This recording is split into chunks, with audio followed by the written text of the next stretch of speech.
जय श्री कृष्णा। मेरे बाल कृष्ण चैनल में आपका स्वागत है। मेरे कृष्ण भक्तों, आज राजा परीक्षित की सुनाएंगे। 7 दिन में मरने का उनको श्राप मिला हुआ है। श्री गणेशाय नमः, श्री सरस्वत्यै नमः, श्री रामानुजाय नमः। लक्ष्मीनाथ समारंभा नाथयाने मन मध्यमा, देवी सरस्वती व्यासं वंदे गुरु परंपरा। सोन जी सुन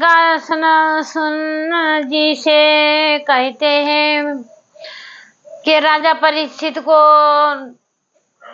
7 दिन में मरने का श्राप लगा है। सरंगी ऋषि ने श्राप दिया था उनको, कच्छप नाग 7 दिन में डस के उनकी मृत्यु होगी। तो वो उन्होंने अचानक सुना कि बोला कि आपका श्राप के वजह से आपको मृत्यु होगी 7 दिन में।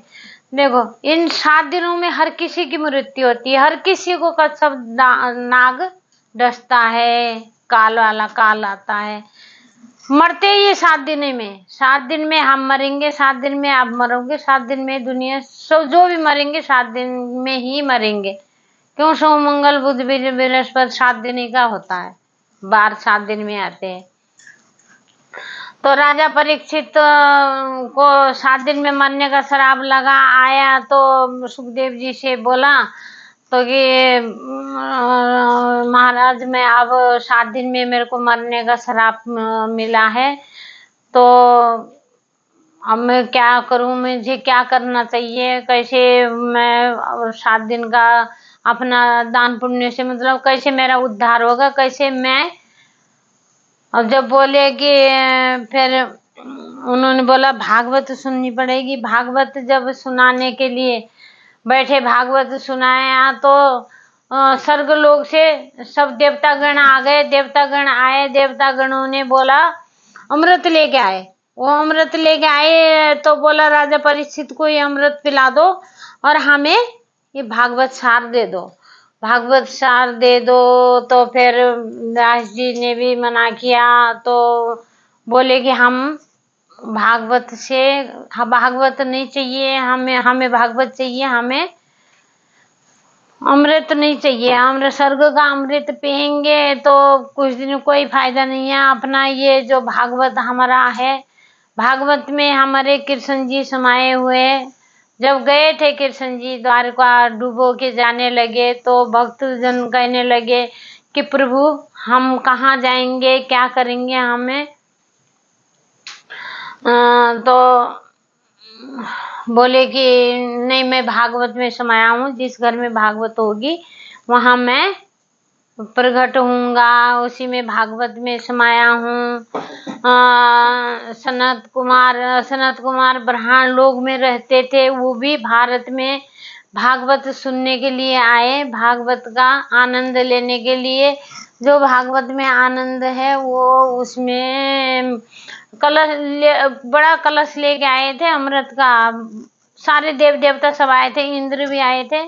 इंद्र भी बोले कि मैं पूरा इंद्र देव दे देता हूँ और मेरे को भागवत दे दो और ये अमृत का लोटा ले लो, राजा परीक्षित को पिला दो, ये अमर हो जाएगा ये वो। पर उन्होंने मना कर दिया। राजा परीक्षित को भागवत सुनाया। 7 दिन की भागवत सुन के राजा परीक्षित का उद्धार हुआ।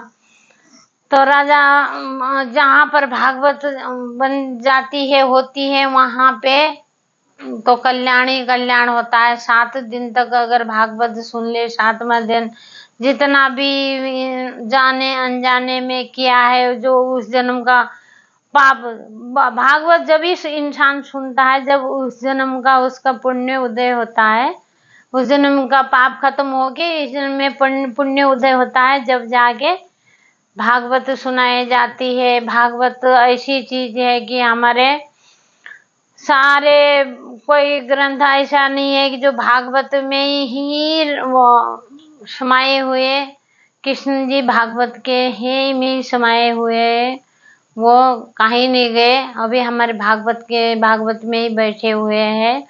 जैसे गीता उनकी बोली है, गीता में कृष्ण जी खुद बोले, खुद उनका वचन है वो वैसे ही भागवत में वो खुद समाये हुए। भागवत जो भी जिस घर में जहाँ भी भागवत होती है 7 दिन में सबका उद्धार कर देते हैं। भगवान कृष्ण एक अपने आप में बहुत बड़ा उनका रोल है, बहुत बड़ी उनकी लीला है। बाल लीला भी उन्होंने दिखाई है, भागवत में समा गए हैं। कभी कहते हैं जब अपना सब कुछ उनको समर्पित कर दो, जब माँ छोड़ के चले जाती है तब दुआ देने वाला, सच्चे मन से दुआ देने वाला कोई दुनिया में कोई नहीं होता। जब बाप छोड़ के चले जाता है दुनिया में हौसला देने वाला बाप जैसा कोई नहीं होता। माँ बाप एक ऐसी चीज है जो भगवान हर घर में नहीं दे सकते। देखो जैसे एक लड़की शादी करके आती है, अपने वहां से मायके से आती है, बड़ा उसको तकलीफ होता है। अपने जिस घर में पली है, जिस घर में पैदा हुई है, वहां से उसको 15, 20, 25 साल उसको रहना पड़ता है। जिस जगह को खेले वो जगह उसने सब कुछ एक अपने पति के लिए सब कुछ त्याग देती है। माँ बाप, भाई बहन, पूरा गांव, पूरा देश, पूरी जगह छोड़ देती है लड़की।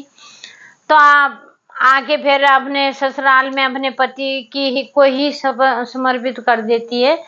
तो जब वो जाती है मायके, अपने घर जाती है 2-4 दिन बाद, जैसे भी जाती है उसको वही वहां की याद सब उसी दिन मिट जाती है जिस दिन वो आती है। वहां की याद नहीं आती। वो सोचती है मेरे पति की शक्ल ऐसी थी, वो ऐसे हंसी मजाक कर रहे थे, वो ऐसे बोल रहे थे, वो मेरे ससुराल में ये था वो था। वो काम करती रहती है घर में और याद करती रहती है ससुराल की। एक सारा समझ लो उनने, जैसे हम काम कर रहे हैं, हम कहीं भी रहे, जैसे हम यहाँ आए, हमारा शरीर कहीं भी हो कोई फर्क नहीं पड़ता। तो हमारा मन जो है, वो मन जहाँ भी हो, शरीर जहाँ भी हो, ये स्थूल शरीर है, ये तो कहीं पर भी बैठ के हम कर सकते हैं। जैसे हम यहाँ से आप सोच के आंख बंद करके, जैसे भी हम सोच के वृंदावन की सोचेंगे, गिरिराज की परिक्रमा कर रहे हैं, यहाँ राधा रमन जा रहे हैं, ठाकुर जी के जा रहे हैं, बिहारी जी के जा रहे हैं, गौरी गोपाल जा रहे हैं, ये सब सोचते रहेंगे तो हम अपने आप को समर्पित कर देंगे भगवान में। तो इसी तरह से जैसे लड़की आती है, उस लड़की को देखो, पति को भी अपनी पत्नी को इतना प्यार से रखना चाहिए। जिसने अपनी पत्नी को खुश रखा उसकी जेब हमेशा भरी रहती है। पत्नी को खुश रहना चाहिए। माँ बाप को, तुम पूजा मत जाओ, मंदिर मत जाओ, तुम कोई काम मत करो, पूजा मत करो, धूप मत जलाओ, माला मत जपो। माला जपना कोई पूजा नहीं है, माला जपना कोई भक्ति नहीं है। भक्ति है सेवा ही भक्ति है। अन्नदान ही दान है। पुण्य का सबसे बड़ा दान होता है अन्नदान, सबसे बड़ी सेवा होती है। माँ बाप को घर में दिया हुआ है, घर में, हर घर में भगवान, इतने घरों में कहाँ बटेंगे, कैसे रहेंगे। देखिए ना, माँ को भगवान के वो शरण में रहती है, माँ को भगवान ने भेजा है। तभी तो जब बच्चा आता है पेट में, माँ के गर्भ में बच्चा आता है, उसकी नाक किसने बनाया, आंख किसने बनाई, कान किसने बनाया, होंठ किसने बनाया, फिर माँ के स्तन में दूध किसने भरा। क्योंकि वो बच्चा होता है तो उसका दांत वांत कुछ नहीं होते कि और कुछ खा नहीं सकता हो, इसीलिए भगवान ने अपने स्तन में दूध भर दिया। दूध भरने के बाद जैसे बच्चा दूध पीता है तो थोड़ा बड़ा होता जाता है। जैसे दांत आने के बाद दूध अपने आप सूखता ही जाता है। दांत से फिर बच्चा कुछ भी खा लेता है बाद में। तो इसीलिए हमने भगवान माँ को भगवान ने भेजा है, माँ को भगवान ने भेजा, पेट में गर्भ में जाके, गर्भ के अंदर जाके भगवान ने हाथ बनाते, नाक बनाते, मुंह बनाते, इतनी खूबसूरत फुर्सत से, कितना बढ़िया से, सारा रोल तो भगवान का है। तो हमारे कहाँ से हो गया ये तो हमें तो एक जिम्मेदारी दी है कि भाई जाके थोड़ा जिम्मेदारी निभा दो, ये काम तुम्हें सौंपा है, ये काम करो। पर हमारे नहीं है, हमारा कुछ भी नहीं है। हम उनके जैसे उन लोगों को हमारे लिए भेजा है, ऐसे हमारे लिए हमारे माँ बाप को भेजा है कि जाके इनको तुम्हें परवरिश करनी है। पर हम क्या सोचते हैं कि हमारा है, हम हक जमा बैठते हैं कि ये बेटा मेरा है, ये बेटी मेरी है, ये पोता मेरा है, ये पोती मेरी। कोई किसी का नहीं है, सब लीला है, उनकी लीला है। वो प्रभु की लीला को अपनी लीला रचते हैं, उनकी लीला देखने के लिए हम उनके दास है। वो काम समाज सौंपते हैं हमें, बोलते हैं कि तुम इस काम को कर सकते हो। क्यों उन्होंने माँ को ही क्यों भेजते हैं? माँ को इसलिए भेजते हैं, माँ तो बेचारी ऐसे अपने बच्चों के लिए भूखी रहती है, प्यासी रहती है, अपना कुछ भी नहीं वो करती है अपने माँ बाप के लिए। जैसे कि भाई पूजा करो ना करो, मंदिर जाओ ना जाओ, बस माँ बाप की सेवा ही पूजा है, पूजा है, भक्ति ही पूजा है, और कुछ नहीं है, और कुछ भी नहीं है, वो भक्ति पूजा है। तो इसीलिए हम अपना अपना करके ना बैठे, अपना कभी नहीं, कोई नहीं होता, हमें समर्पित भगवान में होना चाहिए। भगवान आएंगे हमें जिस टाइम, बस भगवान का मुंह में जबान में हमारा नाम हो, हमने भगवान का ही नाम लेना है, और कुछ भी नहीं है। ये सब मिथ्या है, एक भगवान ही सत्य है। जय श्री कृष्णा, जय श्री कृष्णा।